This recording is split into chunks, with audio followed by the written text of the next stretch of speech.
This week on The Leak, Malcolm Turnbull is open to imposing a values test on new migrants to make sure they understand democracy, free speech and equality between men and women.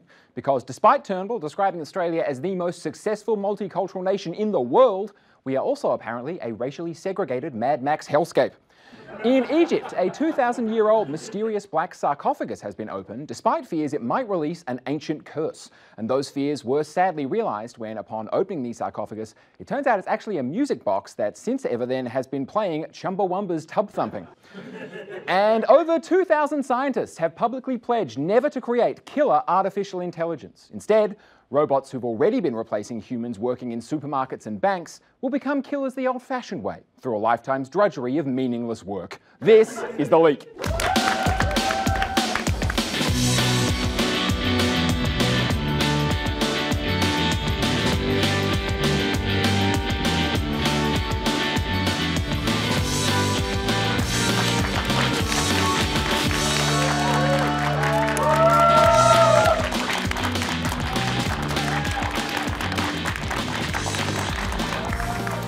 Hello and welcome to The Leak. I'm Pat McCaffrie, and we start this week with the heartwarming press conference given by the rescued Thai soccer players, and the whole thing is exactly the sort of good news story that no one could ruin.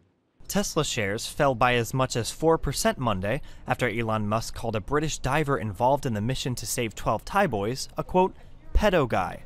Musk. Yes, it's been a big news week for psychotic billionaires, and we start with Elon Musk, the only man who truly appreciates Rick and Morty, who did eventually apologise to the heroic diver he suggested was only there because he was a pedophile. Although Musk had also previously offered to save the trapped boys with his miniature submarine, which is definitely what everyone should call his penis from now on.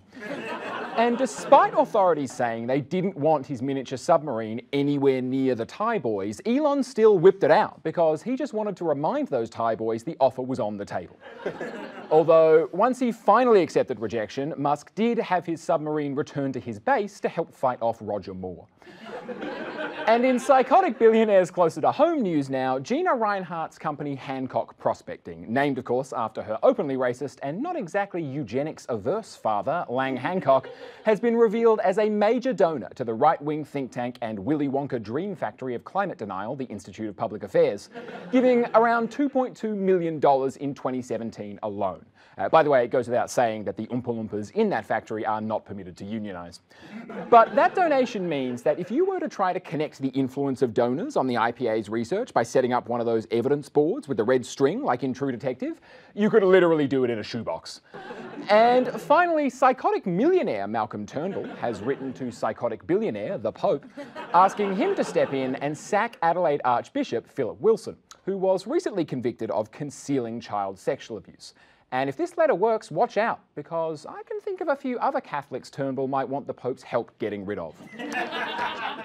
But our top story tonight concerns personal medical information. It's the sort of stuff that people keep pretty close to their chest, apart from that one friend on Facebook we all have who's sharing way too many reminders about the food blog they've started since quitting their full-time job at age 32. We get it, Janice, you're not happy. But all of this relates to something called MyHealth Record, a national digital database which collects information about your medical history in one place. And this program started in 2012 and has since grown to cover around 6 million Australians who've signed up. But what's controversial is that from October 15, the program will change from being opt-in to being opt-out to being Optimus Prime to being back to opt-in again. Which means Australians have until October 15 to opt out, or an electronic record will be set up for them.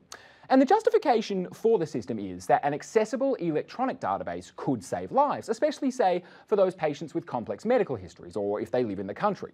Although the chair of the Royal Australian College of General Practitioners' E-Health Committee, Dr. Nathan Pinskia, seen here in his Westlife days, says it's a fallacy to say that this is about saving lives, and partly that's because the record is not a complete and up-to-date clinical record. It's more of a medical summary than a complete history. Think of it as the horrible histories of medicine. I mean, sure, you've got an overview of ancient Greece now, but I'd also want to check that even the great Socrates could punch statues in half.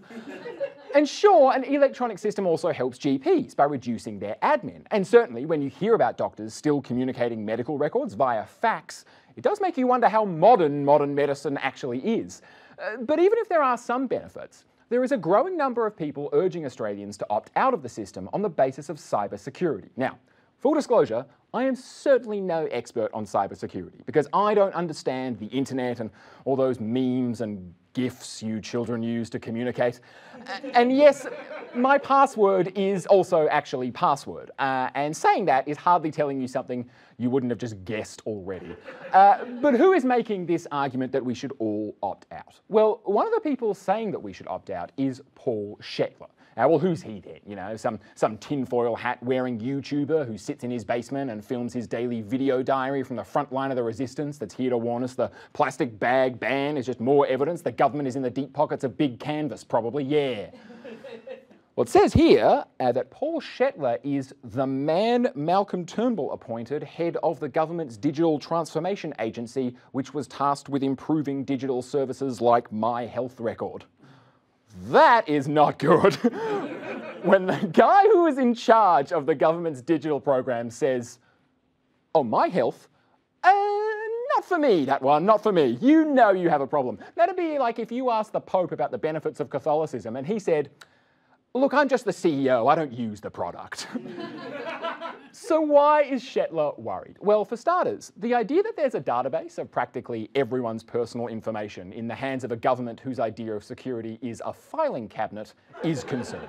Because it's one thing for cabinet documents to end up in the hands of some dude in the ACT, but it's entirely another for some dude to find out that I dislocated the wrist after practicing high-fiving myself in anticipation of all the high-fiving I would have to do when the other year 8s found out the movie I'd chosen all of us to see for my birthday was not action-packed blockbuster Troy, but romantic drama The Notebook. And the danger is heightened because health systems are a huge target for hackers, as the information is basically all you need for identity theft or blackmail. So in 2017, a cyber attack on Britain's NHS brought the whole system to its knees, and here, criminals were selling Medicare card details on the dark web for as little as $30. And that's not good, because I'd like to think if you were going to buy my Medicare card details, that at the very least, you wouldn't just be able to pay wave that, you know what I mean? And it's not just hackers. The fact that 12 employees gained unauthorized access to personal income tax returns last year demonstrates that your data is also at risk from bored or vindictive public servants. And sure, I get it. If I had the power to discover what foods gave Corey Bernardi diarrhea, it would be tempting to find that out, if only so that I could tell the Parliament House canteen to reintroduce tuna Mornay Mondays.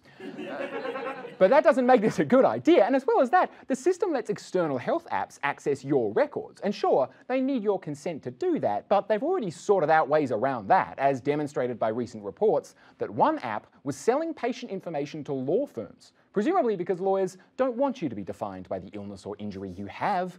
They want you to be defined by the illness or injury that makes them the most money. And given all of these security concerns, it's more than a little odd that the basic security settings aren't automatically activated, meaning unless you manually switch them on, anyone can access your data. So with that in mind, several peak health bodies have warned people with mental illnesses to opt out due to fears leaked data could be used to discriminate against them in employment, and raised concerns that perpetrators of family violence could access their partners' records and track them down. And despite all of the risks, the government isn't running large-scale print, radio or TV advertising campaigns to make people aware that this change is coming, which is weird given that during the postal survey they spent $15 million to help bankroll ads like this. So given all that, is anyone surprised that around 22,000 people opted out on the first day they could? I mean, maybe this system is the best idea in the world, but given everything I've read about privacy concerns and how little I've heard from the government about why this is secure, I can certainly understand that people might want to opt out, see how it works, and then opt in sometime in the future. And by the way, the government's pretty happy that only 22,000 people opted out at the first opportunity, although it turns out those 22,000 people each waited around an hour to 90 minutes on the phone just to opt out on day one, which puts that in perspective, really. I mean, like, Samsung released a phone that would actually explode, and they had fewer people calling to complain. Mostly because when people tried to call, their face caught fire. Although, actually, now that I think about this whole thing, maybe it's time to dust off some of those old government ads again in a new context. We'll be right back.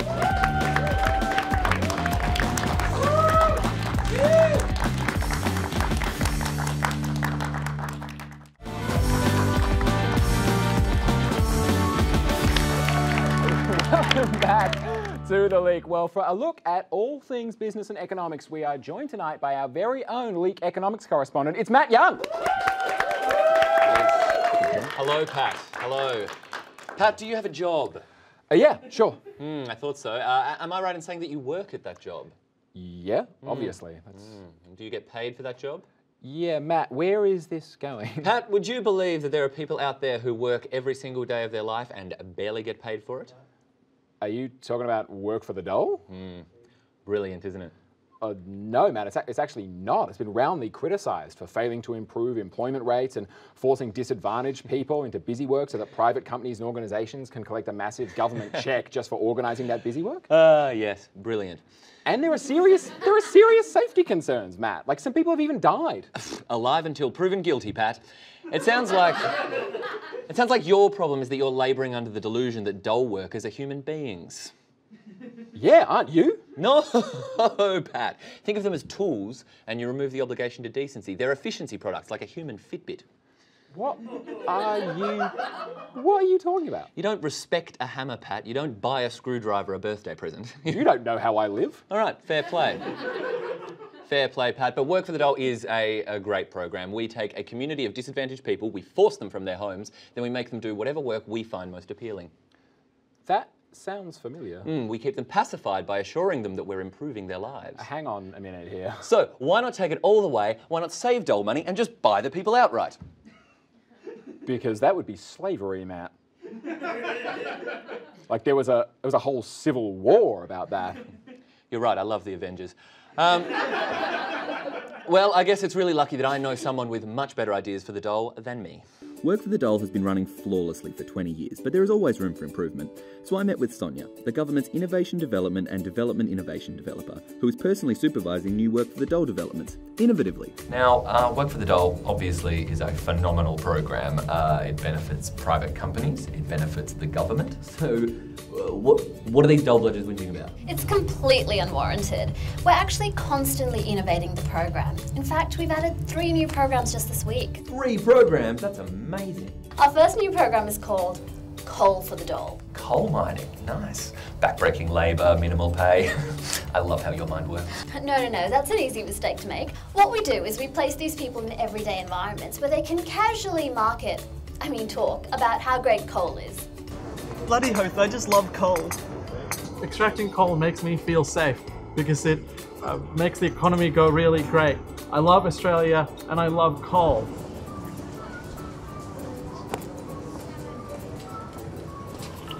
I also love coal. My boyfriend wasn't into coal, so I broke up with him. I love coal.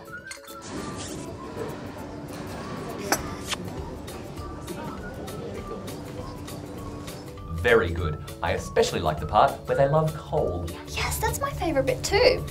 Now, our second program, Matt, you're going to love this, is called Troll for the Dole.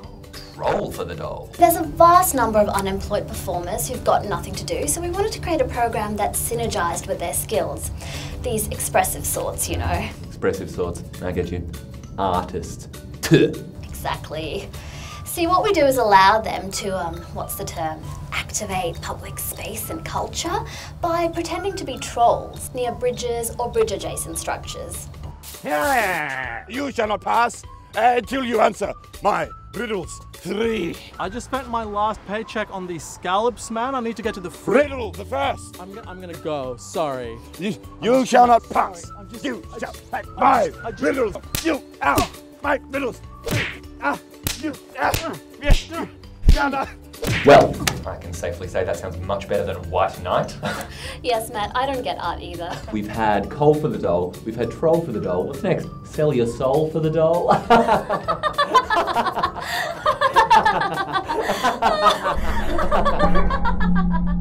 Our third program is actually something very special. If you liked Work for the Dole, you're going to love Turk for the Dole. Turk for the dole? Turk for the Dole. It's where we give unemployed layabouts the chance to boost public morale by placing them into Gallipoli reenactments as Turks.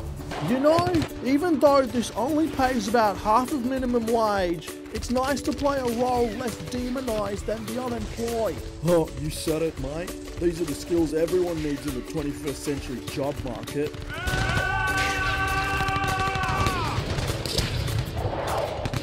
Here I was thinking that the Work for the Doll program couldn't get any better. Thank you so much for chatting to me, Sonia. Not a problem, Matt. Get back to work.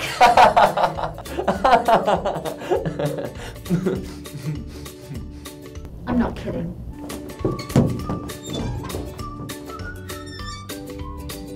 Stop squirming.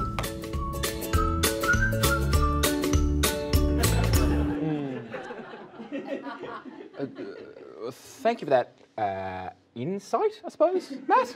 Not a problem, Pataroo. Hey, I thought about what you said, and you are right. Buying people is kind of bad. Yeah. Yeah, so instead, I'm thinking, and hear me out here, we rent them. What happens is the drones do whatever you tell them, and you give them smaller amounts of money every fortnight, like Afterpay. Matt, you're just describing like employment now. No, that's how it. No, Pat, because the person renting the worker receives more value from the labour than the money they're spending. Yeah, exactly, Matt. That's just employment. Brilliant. The proletariat can't win, can they?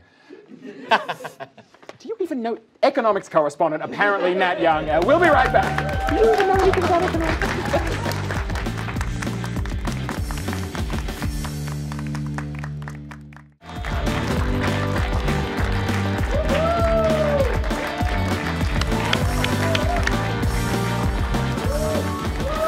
Welcome back to the league. Well, I hope you don't mind actually, but I've actually fallen a little bit behind with some of my TV viewing, and if I haven't seen Songs of Praise with the Methodist Boys Choir from Puckanup Paddledick East, then I'll be persona non grata with the Bridge Ladies. Anyway, sorry. Just let me get the rug all ready. So, here goes.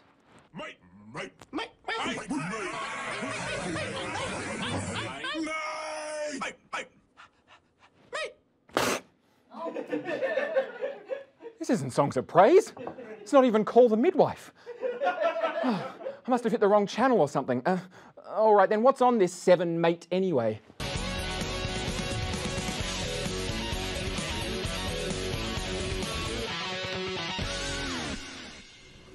There's the tuna. This is the fly. Let's get one. G'day and welcome to Blokes World, a show made by 2 blokes with 2 cameras and 1 idea. It's certainly an interesting thing to boast about, having more cameras than concepts. Especially when you only have 2 cameras. I mean, I've got 3. But you know, I shouldn't judge an entire channel based on 1 or 2 shows, I guess. What else have they got? On Outback Truckers. No. Bad television channel. Listen loud to the wind, listen loud to the rain. Feel that water licking up my feet. Anytime you're wrong, Look, as much as I could watch more, I could also just buy the DVDs of seasons 1 to 6 of Outback Truckers and watch them later. I mean, I know 7 Mate would say reality TV illuminates the human condition, but I'm just a little skeptical that Yogi will be able to bring that to the table. Okay, anything else?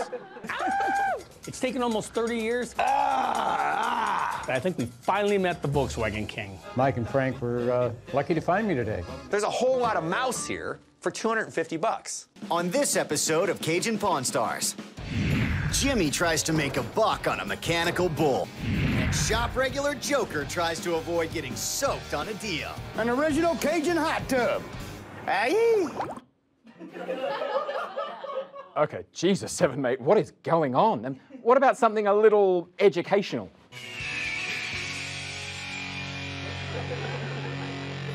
Swamp people? No, that's at best garbage and at worst potentially exploitative. Anyway, there's got to be something else on this that has a script, I suppose. Let me just skip ahead like an hour. Veteran hunter Bruce Mitchell, his sharpshooter Ron, and their sidekick Tyler are also forging new roads through the swamp. It'll be a hell of a day. It's a little known fact, but tragically, only 50% of graduates from Clown College find steady employment as a clown. But more swamp people? How many episodes of this are you showing a day? Okay, let's go forward like 1 more hour. Troy Landry's hunting down a gator that's threatening his family. Are you serious? 3 episodes of Swamp People a day? And if that gator's threatening Troy's family, then I can only hope they mean the gator's threatening to take Troy's family away from Troy to a more stable home. But seriously, Seven Mate, what is wrong with you? This is the sort of thing that actually makes me angry, and I was meant to be getting calm. Because TV networks always complain that making anything locally costs too much money, takes too long, and isn't watched by anyone. But then they're happy to spend money on Swamp People and 6 seasons of Outback Truckers. It makes me angry because it hurts the industry here, because it cheapens Australian culture, and most of all, I was looking forward to songs of praise, and now the bridge ladies are going to throw me out. But now, chaos in the streets, violence around every corner. Melbourne, a city once at peace, now at war. African gangs running riots, terrorising, robbing, wreaking havoc. Victorians have been crying out for something to be done about African youth violence. There are Sudanese gangs in Melbourne. It is an issue. Yes, the Liberal Party's African gang election campaign continues, with Minister in Prime, Malcolm Turnbull, weighing in like an 80-kilo bag of peacock feathers. Quoth the member for the Sydney seat of Wentworth, colleagues from Melbourne say that there is a real anxiety about crime in Melbourne. There is real concern about Sudanese gangs. You'd have to be walking around with your hands over your ears in Melbourne not to hear it. And while figures from the Victorian Crime Statistics Agency state that about 1% of criminal offenders in 2017 were Sudanese-born, figures from the Victorian Liberal Party state that, please vote for us in the upcoming state by-election, please. Who to believe? Well, here to make sense of this issue is our own Aurelia St Clair. Yes, Pat, as the only German correspondent on the league, I'm clearly the most qualified to talk about Melbourne's problem of Sudanese communities. Oh, really? I didn't even know if you were German. Are you? I don't see nationality, so... Pat, I was just messing with you. Oh, thank God. This so-called African gang problem is totally outrageous. Peter Dutton and Matthew Guy claim that these young Sudanese men aren't integrating into Australian society. And I, for one, call BS. Absolutely. For instance, while we know that young Sudanese-born men are overrepresented in crime figures, the vast majority of these people were brought here at a very young age, making them, like, essentially Australian. They couldn't be any more true blue, fair dinkum Australian, mate. When I first came to Australia, I did my research. I watched all the classic Australian movies. Ned Kelly, Chopper, and of course, BMX Bandits. I listened to your classic songs such as Waltzing Matilda, a rousing tune about a sheep thief who drowns himself rather than surrender to the popo. It's clear that these kids just want to assimilate into the Australian way of life. Wait, Aurelia, hang on. Are you saying that committing crimes is an Australian value? I don't think that's the point we're trying to sort of make here, though. The Kelly Gang, the Banditos, magpies during swooping season, the coffin cheaters, the First Fleet. Criminal gangs made this country what it is today. Gangs are as stinky-die as Aussies whinging about taxpayer-funded art, bombing in the Soccer World Cup, and lousy albums from winners of The Voice. Okay, so I think maybe what you're trying to say in a roundabout way is sort of that Australia is a complicated, multicultural democracy with a difficult past. No. I'm saying Australia loves violent criminal gangs. These dead-set, rough-as-guts larrikins are being excluded from celebrating this country's long fascination with violent delinquency, and that's racist. Okay, let's say for the moment that we wanted to deter young people from committing crimes. And what would it take? Simple. Once Peter Dutton admits that he's part of a Caucasian gang called the Apex, No Tax Gang, gangs will quickly come to be seen as super lame and young people will, like, join a soccer club or something. Well, maybe then at least we wouldn't bomb out so hard in the Soccer World Cup. Aurelia St Clair, everybody! And that is it from us tonight. My thanks to Aurelia St Clair, Matt Young, and all the crew. For free Melbourne audience tickets, head to theleaktickets.com. I'm Pat McCaffrey. Good night!